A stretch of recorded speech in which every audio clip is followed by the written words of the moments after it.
শ্ৰদ্ধেয় sir বাইদেউসকল, যিসকল শিক্ষক শিক্ষয়িত্ৰীয়ে অনলাইনৰ জৰিয়তে বদলীকৰণৰ বাবে আবেদন কৰিছিলে তেখেতসকলৰ ক্ষেত্ৰত এটি বিশেষ ভাল খবৰ আছে। আজি ষ্টেট লেভেল কমিটিৰ এক বিশেষ গুৰুত্বপূৰ্ণ বৈঠক অনুষ্ঠিত হৈছিলে।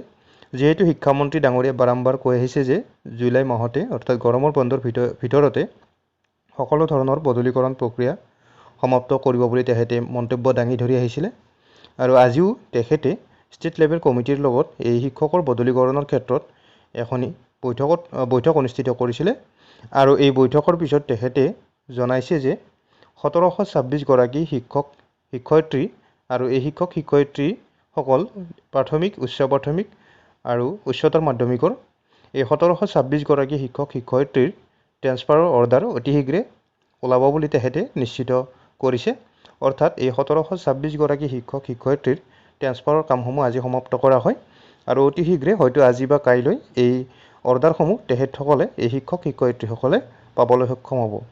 গতিকে আশা ৰাখিছোঁ সকলো বদলীকৰণৰ যিসকলে এপ্লাই কৰিছিলে যেন সোনকালে অৰ্ডাৰসমূহ ওলায় আৰু ঘৰৰ পৰা নিৰ্দিষ্ট দূৰত্বত শিক্ষক শিক্ষয়িত্ৰীসকলে যেন কৰ্মৰত হ'ব পাৰে। ধন্যবাদ।